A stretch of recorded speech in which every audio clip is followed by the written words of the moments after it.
All right, what's up, you guys? We got Dustin the Diamond versus Connor McNuggets. And in this one, Dustin's got more wins. He also has more losses, but overall, he does have the better record slightly. And he's got the better striking here, the better volume, the TKO ability at this point in their career, the takedown and the submission. But I'm probably not telling you anything you don't know. And because, honestly, everybody already probably has an opinion on this one. I'm going to give it to Dustin, but it smells a little fishy. You know what I'm saying? So I could see McNuggets winning this one some suspicious way, kind of like the Cerrone fight. I said it. I don't believe that fight was 100% real. Come on now. Now, in the next fight, I'm going to go with Dustin the Diamond, and I'm going to suppose there ain't no fishiness going on to save the company, you know what I mean? All right, the next fight, we got Gilbert Burns versus Stephen Wonderboy Thompson. Now, Gilbert Burns, his fight, he's okay, right? He's got that one pop shot on Kamaru, but other than that, he ain't that great. He's got a 4-year youth advantage, the takedown and the submission, but who's going to get a takedown on Wonderboy? It ain't going to be Gilbert Burns, who's been knocked out twice and sucks at striking compared to Wonderboy. He's going to look like a real amateur out there, okay? Stephen Thompson's 4 inches taller, 4 inches of reach, so 8 inches all around, if you know what I mean. And then also he's got the better volume by more than double and 1.44 striking, so Thompson all day here. And neither of these two are my favorite fighters, honestly. All right, the next fight, we got a heavyweight matchup between Tai Tuivasa versus Greg Hardy. And Tai Tuivasa, I'm on the Tai Tuivasa hate train. I think he's a bum. Like, honestly, I think he just has a little bit of luck and power, and he's quicker than some of these guys because he doesn't have the muscle he might have. He does have muscle. You got to have muscle too, but a lot of that fat is kind of like a weird advantage where he's more springy than these bigger, stiffer guys at heavyweight. Tai Tuivasa is going to have more heart here against Greg Hardy. He's going to be quicker. He's got the nasty leg kicks, and that might be the end all, especially for Greg Hardy because he doesn't have the greatest heart either. And but Tai Tuivasa has no wrestling, which against Greg Hardy it shouldn't be that big a deal. But Greg Hardy's going to be the bigger man here by 5.5 reach, 2 inches of height. He's got the better striking and the better volume. He's got a nasty left hook. He's got bad cardio because he does have asthma or some shit like that. But he will give up when it comes to his asthma. That's his weakness, you know what I mean? But honestly, he looks like a big-ass bear in there.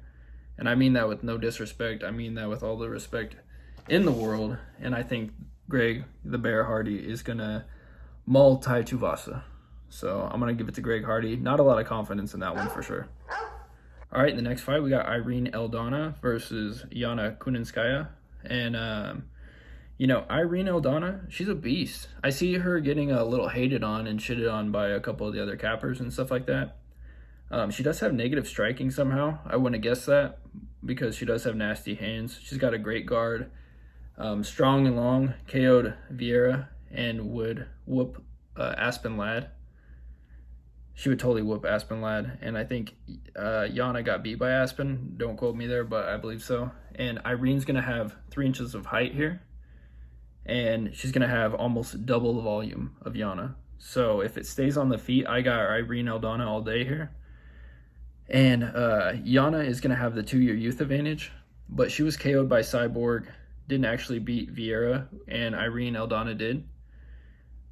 Yana is going to have the technically better striking differential, the takedown and submission, but for some reason, I'm going to go with Aldana in this one. Wouldn't be surprised to see people taking Yana here, though. All right, our next fight, the last fight so far in the main event, or in the main card, we got Sean O'Malley versus Louis Smolka. And, Sean O'Malley, he's got good striking. I watched him back, but damn, he's weak on the bottom. He is weak on the bottom, you know what I'm saying? Sean O'Malley is going to have the 3-year youth advantage, the 1-inch reach advantage, the 3.5 reach advantage. One of those was supposed to be height. But anyway, Sean O'Malley is going to have all the physical advantages here. and the better striking, but he's going to have lower volume and no takedown or submission threat. And he is weak sauce on the floor. Weak sauce, dude. He literally, as Snoop Dogg would put it, here, I'll put it right here. Take the booty position. And yeah, so there's that. So I think Louis Smolka is a live dog here. And I'm going to take Smolka. I hope I'm the only one. All right, that's it for the main card. All right, in the prelims, we got... Who we got? We got Carlos Condit versus Max Payne Griffin. And Max Griffin's looking like a whole different person lately, okay? He's got the 2-year youth advantage, the 5-inch height advantage, the 0.5 reach advantage, the takedown advantage. But Condit still is going to have the better striking differential and the better volume, as well as a little bit of threat with the submission. I don't see Condit doing it, though. I don't know why. Maybe I'm hating on the old man, but that old man strength can come through. But I just think Max Griffin is too good right now, and I think he'll take this one. Griffin with the physical advantages, a little bit of takedown. I think he's just the bigger, better guy at this point. You know what I mean? Carlos is slowing way down. So, you know, let's go with Max. All right, the next fight, we got Nico Price versus Mikael Pereira. And, you know, Nico Price, he's a wily dude, string beanie, trailer park fighter. He's a negative striker, though, with great volume, almost 100 strikes per fight out of his last 3. And he's going to have the 3-inch reach advantage, and he can knock you out from any position. He could be on the floor and up kick you and knock you out. And Mikael Pereira, he has the better striking differential here, the lower volume, the takedown threat, the 4-year youth advantage, allegedly, and a 1-inch height advantage. So I think that will factor in. I think Mikael is going to be the more springy guy in and out. And maybe he's tamed the lion a little bit more. So I'm going to go with Mikael Pereira, and hopefully he's tamed the lion. All right, the next fight, we got Sean Brady versus Kevin Lee. Now, we got Sean Brady. Man, he's a beast, okay? He's got the name. He's got everything. He's ready to go. He's got the better striking differential, the 1-inch height advantage, 100% takedown defense, the submission threat. Kevin Lee doesn't have many options here, you guys.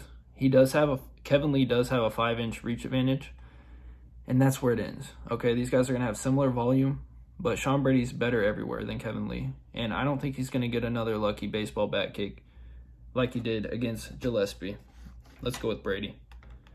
All right, the next fight, we got Trevin Giles versus Du Plessis. And Du Plessis is going to have the physical advantages with a 1-inch height advantage, a 2-inch reach advantage, a 1-year youth advantage, the volume, and the better striking here. Trevin Giles' only hope is his takedown and submission threats, but I don't see him doing it to Du Plessis. And Giles is, I mean, I could be getting this wrong. I know him and somebody else look alike, but is he the one that fainted? Because that sticks with you, okay? Let's go with Du Plessis in this one. Better everywhere. All right, in the next fight, we got boring-ass Ryan Hall, who's going to try to wrap you up the entire time with his low volume, but both of these guys allegedly have low volume. And Ryan Hall somehow has the better striking differential in this one, and the 3-inch height advantage, and a 1-inch reach advantage, and the BJJ card in his back pocket at all times. Ion Topuria has the better takedown and submission in this one, and the better record, but none of the physical advantages. And he's going to supposedly have the worse hands here than the two. But I'm going to go against the paper, and I'm going to go with Ion Topuria in this one, because I don't like Ryan Hall's style. I think Topuria is going to manhandle this dude straight up, make him look kind of amateurish, Bellatorish. So, Topuria. All right. In the next fight, we got Maya versus Jessica Ai. And I'm going to go with Maya. They both faced Joanne Calderwood. I watched those fights back-to-back, and Maya showed a better version of herself against a good opponent. And I think that she beat her, but Jessica Ai on paper has the 2-inch height advantage, the 2-inch reach advantage, 81.66 volume in her last 3. But, you know, honestly, she's not as good as the paper shows, but she's not as bad as everybody else says, you know? It's kind of, she's in the middle there. She has decent volume, decent hands.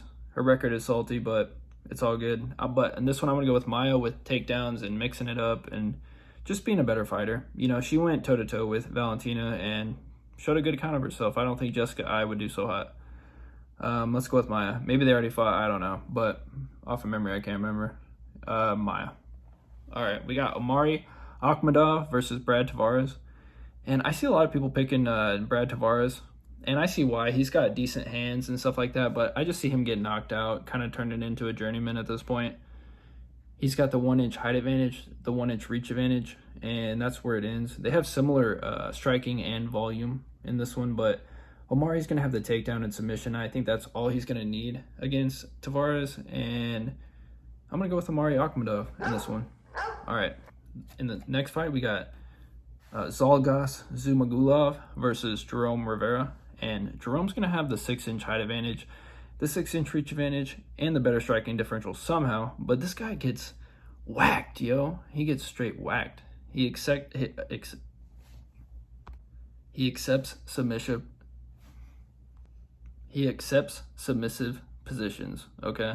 Straight up. But he's a southpaw, got the better striking differential, but he isn't going to have the volume, and I don't think he's going to be very good on the ground here. I think he's going to give it up instantly. And Zhalgas is either going to win a dominant ground and pound decision or TKO this dude with his better volume, his takedown. And I think that's all he's going to need against Jerome Rivera, who is not UFC level, okay? So let's go with Zhalgas.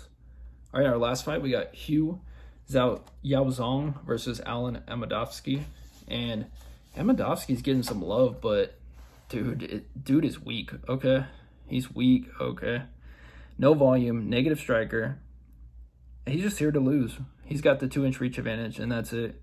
The bigger guy in Hugh, who has good volume, we've seen him suck. We've seen him look okay. He's going to have the weight and height advantage of 5 inches, but be a negative striker. But they both are. And Hugh is going to have the submission threat.